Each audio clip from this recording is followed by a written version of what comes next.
In November 1988, the British Council sent the Cherub Theatre Company on a tour of Iraq and Pakistan. Iraq had just nervously dipped a toe into the waters of peace by entering a fragile ceasefire with Iran. The British Council told us that sending a cultural event to these countries would help to calm the waters.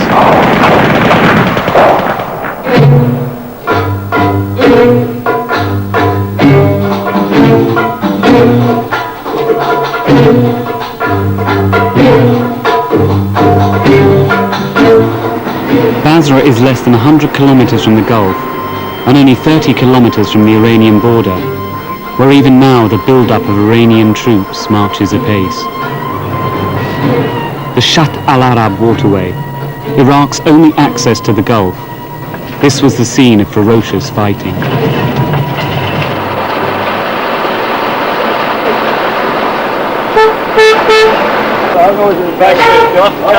The Hotel Hamdan is the only habitable hotel in Basra. As we looked across to the other side of the road, we faced a sea of rubble and collapsed buildings.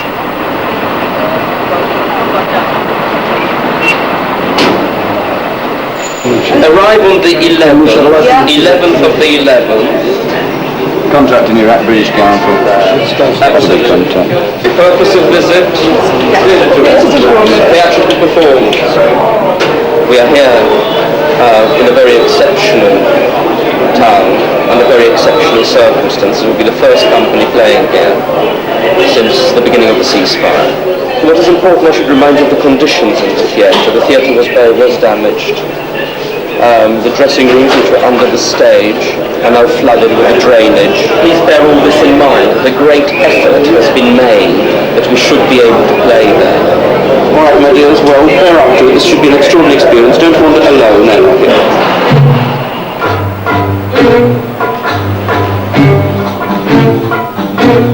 Basra was a shield attempting to protect the rest of Iraq in 8 long years of war. A once beautiful city that happened to be on the front line. Now, much of it lies in ruins. Everything that I've, as far as war's concerned, everything that I've been involved with up until now have been war films, so it's all been polystyrene and fake blood. But I mean, although, you know, I have to say, obviously we haven't seen any blood and injuries, the devastation is quite... It's a salutary experience, to say the least.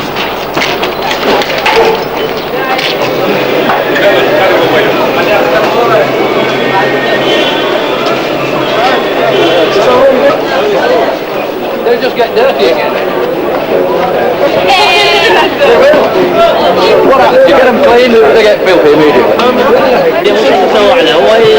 Oh, mister, how are you? Who's you smoke them? Are they good? Are they good cigarettes? Everybody here knows somebody who has either been killed or maimed or in some way affected by the war, whether they've had their premises blown up, their houses blown up. So any light relief is good. Hey, do you speak English? Do you? So are you coming to the theatre? Hey? You know Shakespeare? Hamlet, Romeo and Juliet, Julius Caesar, 12 Nights. I read many methods from Shakespeare. He's a good and very great writer. Yeah. This is the theatre at Basra. The feature of the eye. Oh, hang on, somebody's nylon knickers are melting. The Cherubs will be the first company to perform here for over 8 years. A missile has gone through the roof, the stage door is peppered with artillery fire, and the dressing rooms are underwater. But there are 800 seats, and Twelfth Night is sold out. I think we should do a word run while we're doing this. It's quite interesting down where the dimmer racks are, because we've got about 4 inches of water. So that's going to be interesting when we come to change over the fuses. We just don't know whether or not the wires are going to, whether since it's been bombed, there's any problems down there, what's connected to what. But they've got everything working. I mean, they've got a lot of stuff hot wired. They have built a special dressing room for us, as the basement of the theatre where the old dressing rooms are is flooded, and they have tidied up the loo, and they're running water to it. There wasn't any water in it. And I think they're very, very pleased we're here. La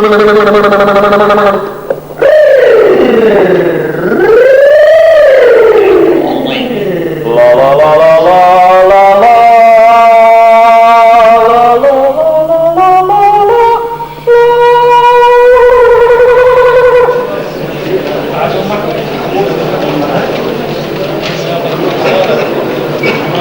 Does it say that it's in this theatre?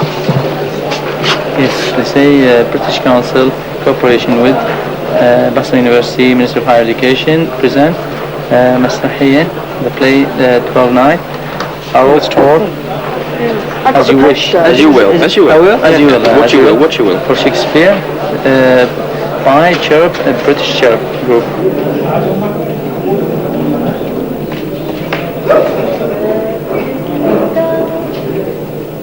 Twelfth Night is performed by a troupe of clowns. Each character was designed independently. Individually, his character is almost in a different style, comes from a different background. Placing it on a circus ring, and of course led to the characters having to be right, visually right, for the setting. Feste, we created Feste as a ringmaster, because in the play he seems the one person emotionally unmoved by what is going on. He assumed the image of the commentator.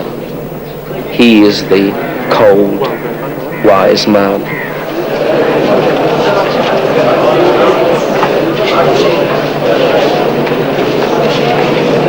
I feel a little nervous. I think I feel as nervous as the actors, actually, as I do before every performance. It's always a first night, isn't it?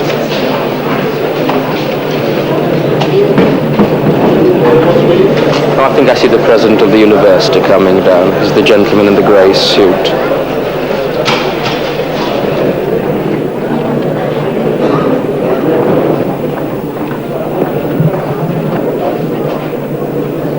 Right, that's as soon as they shut the doors. Here we go. Good luck, everybody. And after our points, I'll say go on black out, black out. Okay?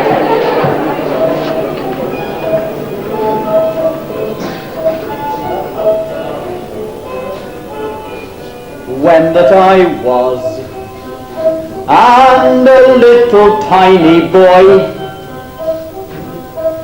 with the hay-ho, the wind and the rain, a foolish thing was but a toy. For the rain, it raineth every day.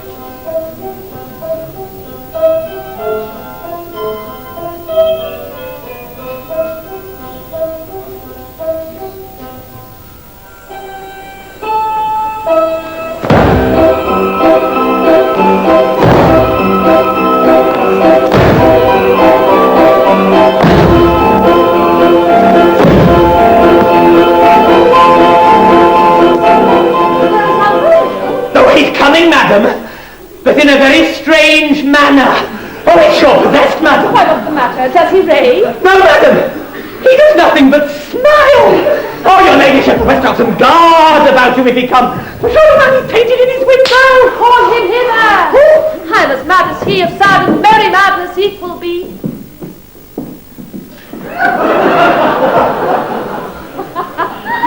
How now, Malvolio? Sweet lady. Ho, ho. And we'll stride totally to and we'll stride totally to and we'll stride totally to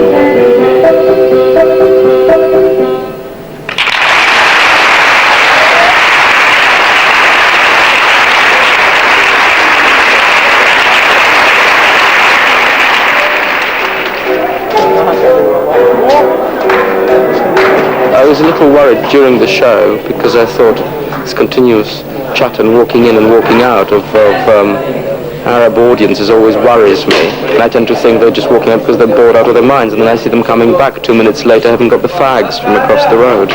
But the reception was tremendous. So. Really, absolutely speaking, I say it's very nice actors, and the whole play was very well. Fine, very fine. دور أوليفيا عجبني جدا. She moving very good. I suppose that to bring anything to Basra after 8 long years of war is worth doing. After all, Shakespeare is entertainment. But of course it's also for the students at the university who are studying English, and studying Shakespeare is one thing, seeing it performed live is another, and much more enjoyable. Put in red rope belts in.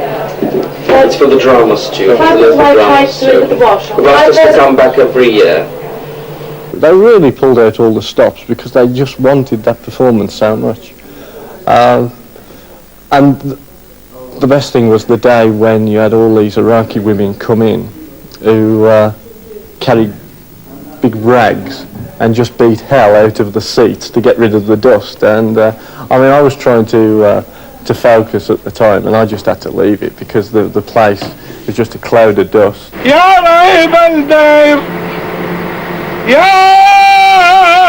The first night over, the Cherubs make their way to Basra University for the first of many receptions on this tour.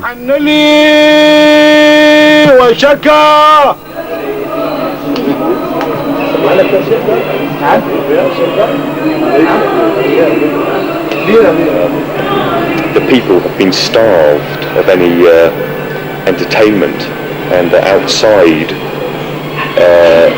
involvement, and the performance was more a success because the people were so excited to have an English company there performing. Seeing the devastation that the city had received, but also the optimism and enthusiasm and excitement and spirit of the people was very, very moving. The following morning we were taken to the Museum of the Martyrs, a shrine to all the civilians of Basra killed in the war. The war started on the 4th of September 1980, and the ceasefire didn't come into effect until the 22nd of August 1988. Thousands of civilians were killed in Basra.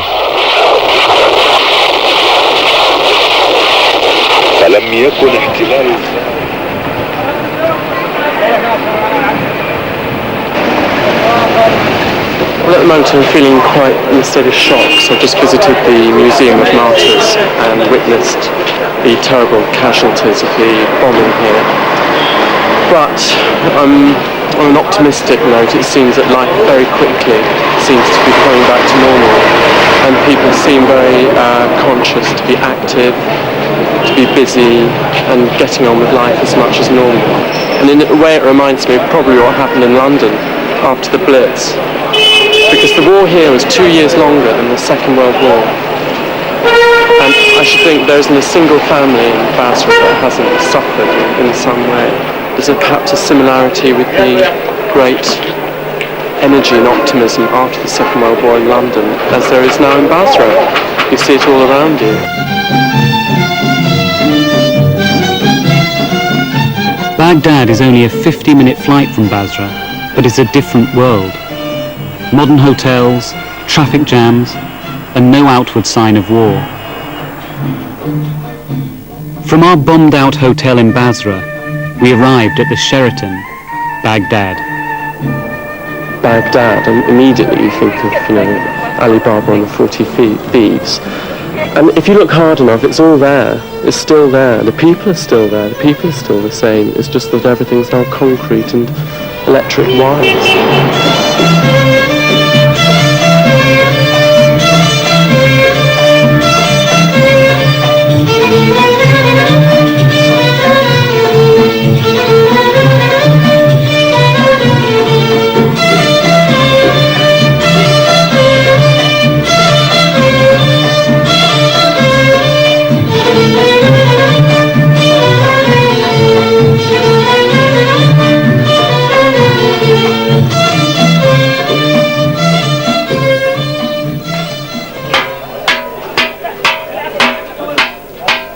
think Twelfth Night, I mean, the production is so happy, so funny and so full of life and energy that might have been why it was chosen. Not particularly for a moral reason, but for the sheer joy of having something so lively in a country that's suffered.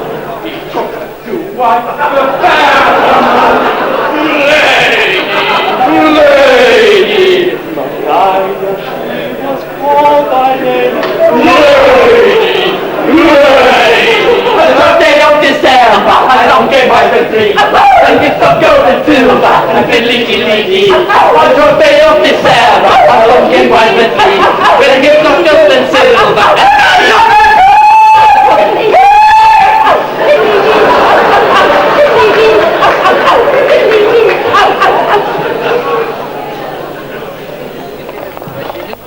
Here in Baghdad, the Cherub's first workshop for students took place. Good morning, sir. How do you do?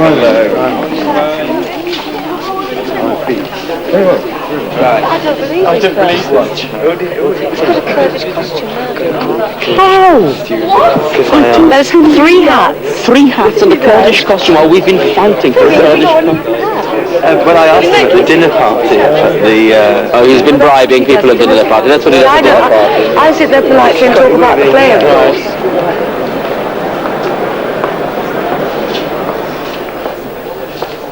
What was great about yesterday afternoon was you really were the most lively audience we've had since we've come to Iraq, because you laughed and you responded.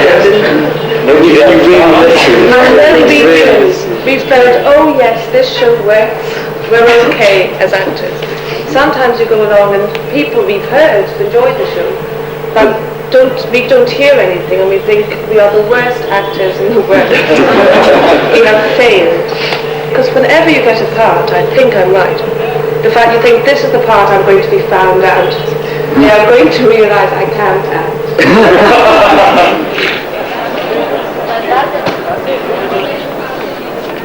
I think most of our students didn't really understand your performance yesterday because of this gap between their own idea, the background of the Shakespearean theatre and of what you presented here yourself. So this contrast between the two, but I don't want to say that it annoyed them. They were astonished. If you are looking for astonishment, well, you just did it. Women in Iraq fall into two groups: the westernized and thoroughly modern woman, and the traditional Muslim women who cover themselves with the abaya or veil. However, 50% of Iraqi girls go on to higher education, and they make up over 40% of the university population. I'd find it very difficult to live here, but then I was brought up to have a certain amount of freedom. They've obviously been brought up not to have as much freedom as me, but I think I'm very, very lucky. Iraqi women feared what would have happened to their hard-won liberty if the Iranians had been victorious in the war. We have to protect our country. Now, because this is something devastating, you know. If they come here, nobody will stop them, believe me. They are kind of savages. How could you treat with them? They don't accept a woman. To them, a woman is a shame. The whole being of a woman is a shame. How could I sit with a man and talk with him like this if they consider me something to hide? I have to hide my face, I have to hide my hair. I'm teaching in a university, then I have to stay at home. But generally talking, Iraqi women now are aware of their being as a human being. And this distinction between man and woman is narrowing, you know. But there is still, a man is a man, and a woman is a woman, everywhere. But we are trying to be ourselves. How easy is it for the proper force in women's waxen hearts to set their forms? Alas, our frailty is the cause, not we. For such as we are made of, such we be. Sometimes I didn't know whether the woman is playing as a woman or as a man. Oh, it's very beautiful play, and the actors are very good, and I think I enjoy it very much.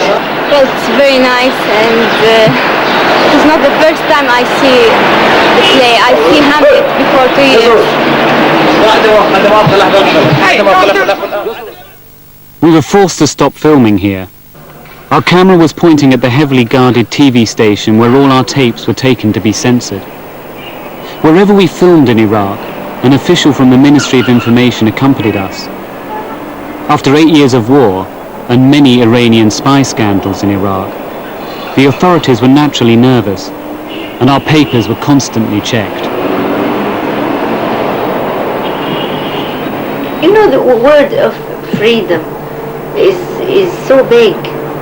We can't limit it in, we can't put it in a cartoon just like you put your camera. No, it's more than this. So liberty, maybe liberty to you is not, it hasn't the same meaning to me. But we have a disciplined liberty. Your liberty to choose and to be responsible of your choice. This is liberty, this is your liberty, this is my liberty. There was no sense of liberty on the street.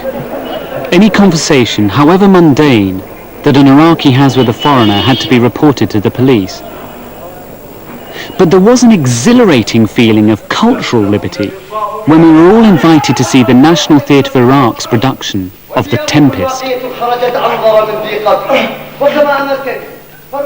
Here we were, bringing the best of British culture to Iraq. And yet, what we saw in Baghdad was a stunningly innovative and sophisticated production. I was amazed because they come into a theatre, they just started with scratch with the lighting bars that came down and up automatically. They decided to use everything. They had cinema in the theatre, so they used hundreds of old reels of tape. And they had beautiful dramatic effects of film tumbling down into the air, and lighting, very exciting use of lighting, portable lighting.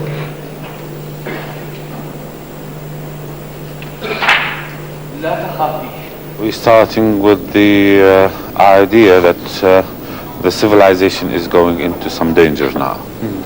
That's the general and what you might call it primitive idea of the play, of our view through the play. There are some things much more dangerous than nuclear explosion. Some distortion, some destruction inside us is much more dangerous than nuclear explosion. Shakespeare is very well known to Iraqi audience and to Iraqi public. We have presented more than most of it, what he has written in Arabic. We have received many companies, many groups playing Shakespeare in English, sometimes in French. So it's not, Shakespeare is not a total stranger to us.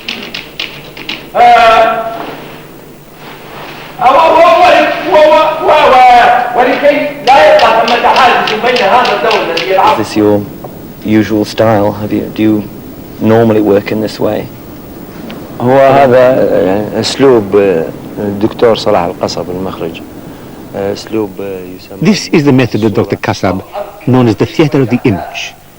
This particular style requires a long period of rehearsal. We take approximately 4 to 5 months, although the public performances last for only 7 days. Dr. Kasab relies a great deal on shapes. The audience does not need language. You could present Twelfth Night in this particular fashion, rather than the somewhat traditional manner in which it was produced. We felt that the dependence on fast action in the play becomes monotonous. The text of the plays are subject to censorship and are read before production. Then they would be either accepted or rejected. Now, in my experience, it has not happened that a play was prohibited. Like anybody else, we hate the war. We think it was imposed upon us. I went to the front as a fighter and as an artist, and in my work, I try to express that condition. Many great works have been influenced by the war. if you want to understand the magic of poetry in Shakespeare, you have to look beneath and behind the lines. So I think what we did here tonight is looking beneath and behind the lines.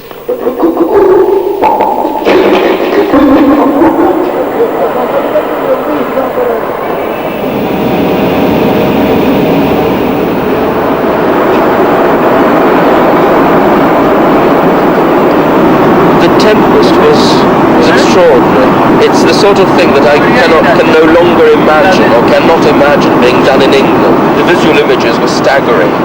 I do wish designers and directors in England were braver on the visual side of theatre and felt more free to use the great texts to say something about man and about contemporary society. I'm tired of just going to the theatre to hear the same old story. We all know the stories.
We landed at Karachi airport just hours after the polling booths closed on Pakistan's first free elections in 11 years. The old country, or both, we were setting up both. Less than 3 months ago, President Zia had met his death in a plane crash that still remains a mystery. In the weeks leading up to the election, there had been terrible intercommunal strife on the streets of Karachi, and we had been warned to expect a massive military presence. Because he may have to go on to the... I want him to go on to the theatre afterwards, rather than make 2 journeys.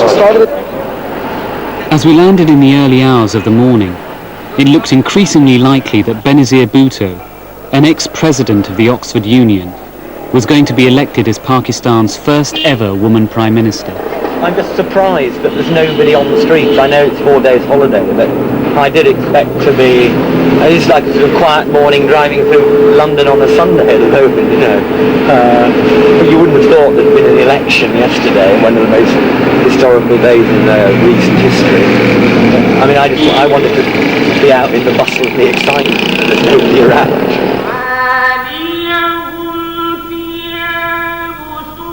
The streets were so quiet because the political and ethnic leaders had begged their followers to stay at home and pray.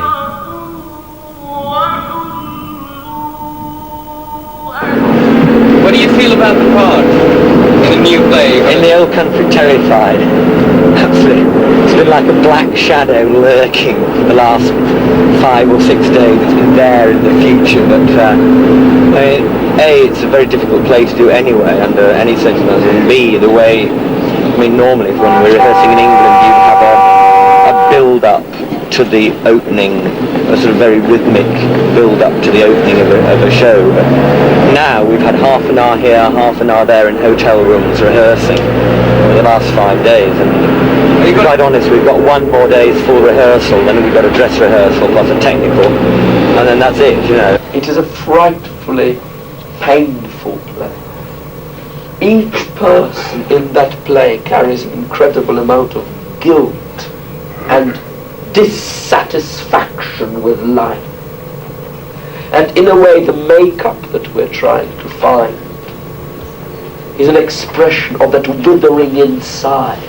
Grow yourselves into that flaking skin and the strange scars that Nicholas found today, the scars of the past that Hilary bears with him, and the shriveled embodied brawn around repressed emotions.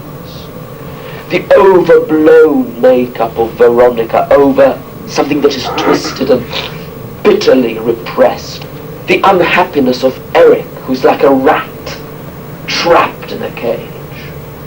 And the directness, the forthrightness of the Continental character, which in fact becomes totally negative and destructive because it is so overpowering. I don't know whether bothered here actually. Got any small bags to go? Any more small luggage to go? No.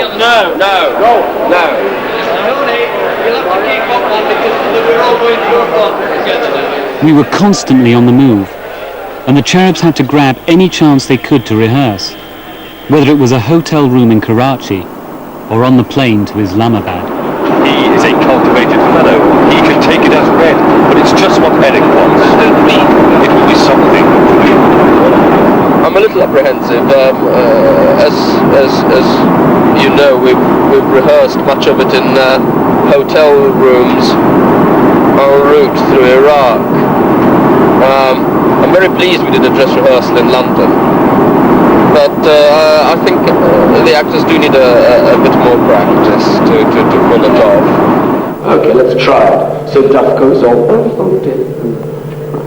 Now, Duff, what about my books? No, I foresee no difficulty. They will be home almost as soon as you are. That's what I'm worried about. I think I ought to leave them here. Well, please the British Council. The embassy is barren of books. I wasn't thinking of the embassy. I was thinking of Eric. Someone must. You see, it's all here, Eric. Horizon, the Paris magazine. I appreciate that everybody is tired. And I think you need to have a 10-minute tea break and take a very, very clear-headed decision on whether you want a dress rehearsal tonight or whether you don't want a dress rehearsal tonight. I am quite happy not to have one and just do a straight run-through tomorrow afternoon and then go straight into the performance. I'd rather not do a dress rehearsal for several reasons. I've got a bit of a cold, so I don't want to lose the voice. And also, I think we're all a bit tired. I agree with him totally. So I think if we did a dress rehearsal tomorrow when we're fresh, after a rest tonight, and then did the dress rehearsal, hopefully recapture what we had tonight. And we won't be tired for the performance because the adrenaline of a performance will boost us up anyway. So. Prior to the opening night, the Cherubs were invited to the British Embassy. We're in the garden of the English embassy, British embassy in Islamabad, and at the moment I feel rather like Alice, who's walked through the door in Alice in Wonderland and found this magnificent place, because I can't actually believe I'm here, because I'm supposed to be working, presenting a play in a theatre with all the grit and the grime and the sweat involved. And suddenly I'm at this garden party in an ambassador's garden. We're in the business of trying to improve understanding between two countries in Britain's national interests, because we want to export more goods here, we want to have good relations with the country. And of course part of it is political activity, part of it is economic activity, part of it is, in the longer term, cultural activity, understanding the different ways of life. Which means that we must understand more about Pakistan, and we hope the Pakistanis will understand more about Britain. I know that the sponsors, and we depend a lot, the British Council, of course, who organise these visits, they are very grateful to commercial firms who put up the money for them. Without the commercial firms, it wouldn't be possible, probably, for these things to take place. I'll get round. The thing is, sir, the British Council is important for many reasons. You go to the British Council, that's a place you go for purely intellectual, scholarship reasons. There are no political overtones. You don't have to go there and look at the chappies there and say which one is a CIA agent. Mrs. Thatcher has been really very unkind when it comes to a place like British Council. She had no business to cut the money, the funds from British Council. Because British Council, they should have been given more funds. They must carry on. They must have more money. They must have more books. They must have more facilities. I find it extraordinary talking about what is so important to me and so vital in this surrounding, which is like a fairy tale. These beautiful plants, a blue sky, a swimming pool, the Himalayas on one side, eagles flying overhead, a charming, welcoming ambassador. And there, somewhere in the outskirts of Islamabad, we've got to put on a play, and we're all frightened and nervous, having to face the audience tomorrow night. I think the contrast's so wonderful. There's a play in that, or a film.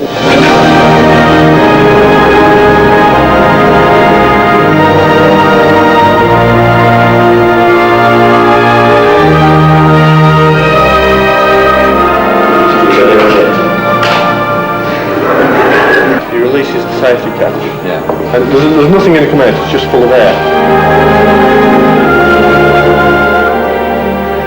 Oh my God, that's just a wrinkle. It's horrible. Will it be good? This was Natasha Pai. I'm still very anxious about it.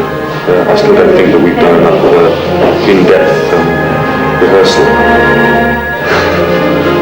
No one sort of knows me in Pakistan and Iraq, so if I fall on my arse, it's not necessarily going to mean my agent's going to say, Christ, get this actor off our books.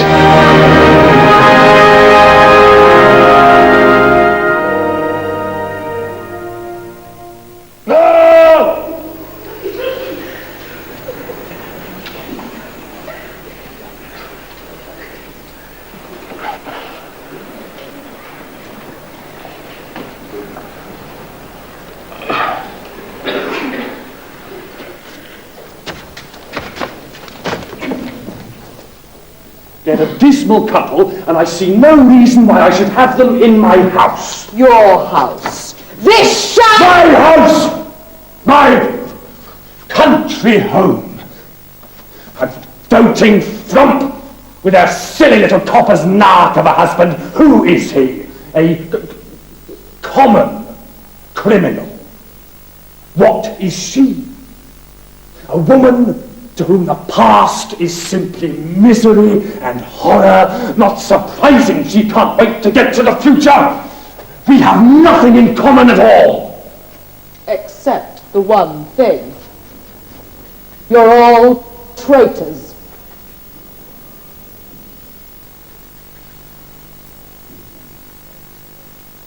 Betrayal is universal, because the play deals not only with political betrayal, it deals with personal betrayal. And that's a universal theme. It is quirkily English. It does, after all, deal with England.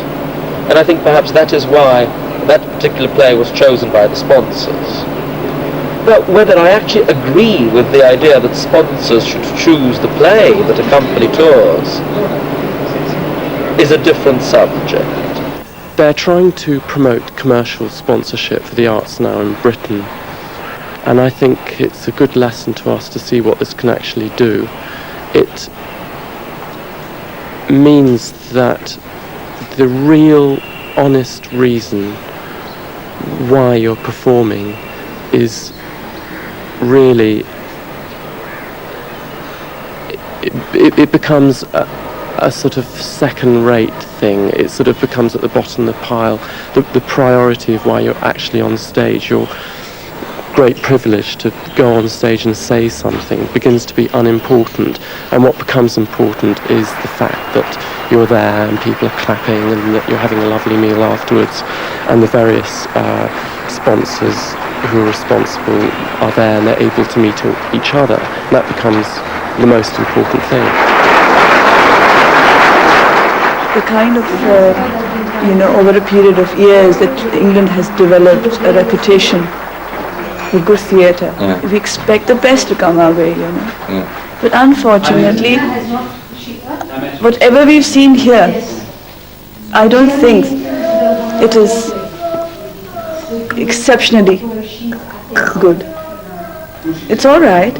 I mean, I've seen Shakespeare here, and I'm sure that at home in England, you people do much more than you do and you bring here. But I think that whenever you bring any theatre here, you must bring the best. So we learn a lot from it.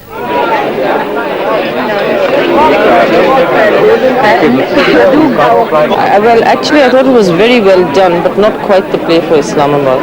It was a bit depressing, and we're all in a sort of euphoria about the elections and all that, so we didn't want to sit and see a depressing play. In relation to this reception in Pakistan, all we've seen so far is the inside of the hotel rooms and the theatre. Right? We've seen nothing of the actual. I mean, we've only been here 3 days. We've been stuck in the theatre getting the show together. We've seen nothing of the actual Pakistani people.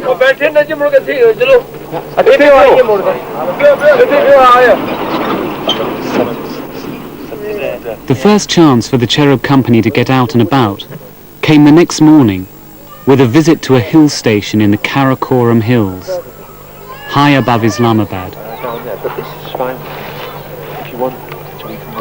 Yes, it's quite a spectacular sight. I've almost forgotten what happened last night. And I think it's because I'm relieved it's over. And now that we've got both shows on the road, we can start enjoying the tour and enjoying the countries we're in.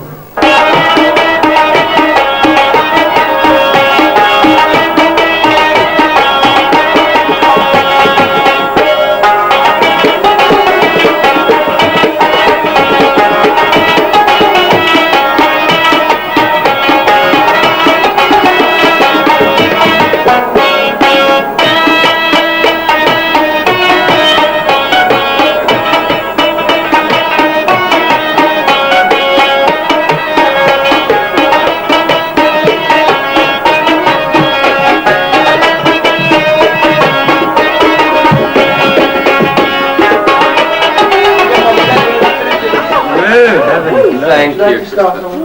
Right, do you know how to open them? Yeah. Great. Anybody else know how to open them? Very gently, they've been rolling around in the van all day. Well, it's been on the Peshawar roads, on the Islamabad roads for 5 hours. So, our impetuous director insisted that we do it today. So, gently. In Peshawar, the Cherubs celebrated their 10th anniversary. I mean, this could be my bedroom in my house.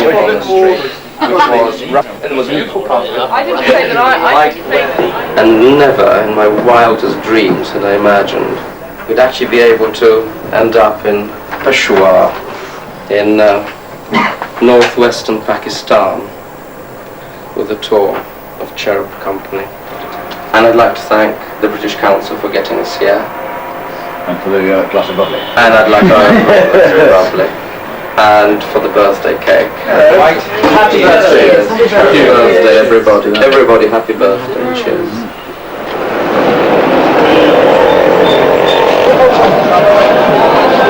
Can I buy a grape?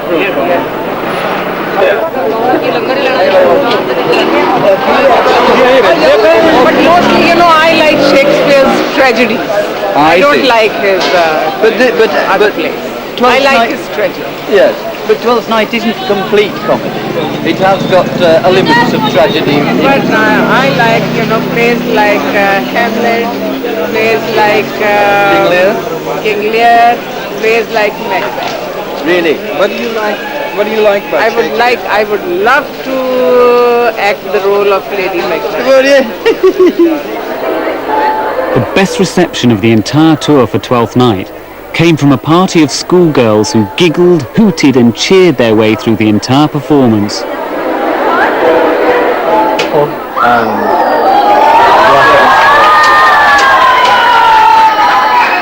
music.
count of time to start with. I remember I'm in Peshawar because I'm full of the excitement of the streets and the bazaars and a trip to the Khyber Pass. And I have found it very difficult to focus on the work today. It's been a very, very long day. It's like the Wild West. Well, yeah, you've never been anywhere like it before in my life. It's incredible. We went up the Khyber Pass yesterday, which was... We looked down into Afghanistan over the border, and it's just... Can't describe how it was to be up there. It's tremendous. Very exciting, but I mean also very poignant, I suppose. I don't know. Considering, I mean, you heard gunfire going off in the background, and it sounds rather trite to say that was exciting because it's more serious than that, really.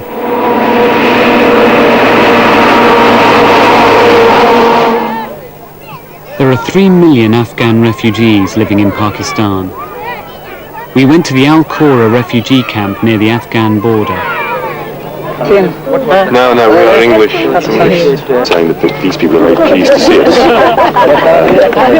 Actually, I told him that the main thing is that we have given them the full liberty. Yes. They can go to the city, they can move everywhere, they can do any legal business. So in the response, I think that they like us. Yes. And they give us honor. We were invited to the home of Mr. Nang, a renowned Afghan poet and ex-member of the Afghan Parliament, now a refugee living on the outskirts of Peshawar. There is something in Shakespeare now which is similar to the situation he is now in as a refugee. The message which Shakespeare has given through his writings was great. The basic meaning of my message has never changed. In fact, I think all human beings have a common message. At the moment in Afghanistan, communism is dominant. So, under such conditions, there is no question of realistic and creative writing. My aims and desires regarding the existence of my nation depend on how I am fighting for that nation. And I not only fight with my writing, but practically I have participated in the hot war. We do it individually. We publish poetry books. We call poetry forums. We all struggle in different ways. Folklore poetry, from the start of the communist regime, has made a large contribution to our struggle. All our poems echo the pain of our people. Our poems feed back to our people a strong will and a strong emotion.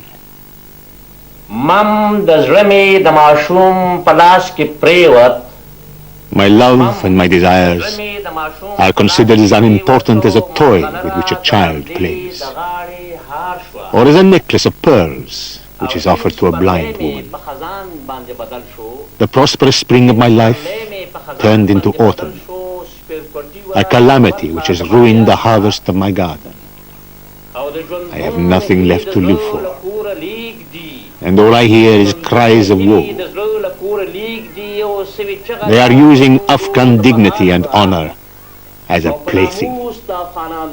The lamp of my hopes is extinguished by the force of storms. May I ask what a crime I have committed, O great God, which has turned the buds of my flowers into thorns? I would give my blood in exchange for my freedom. That was my way. This is my way. And that will be my way.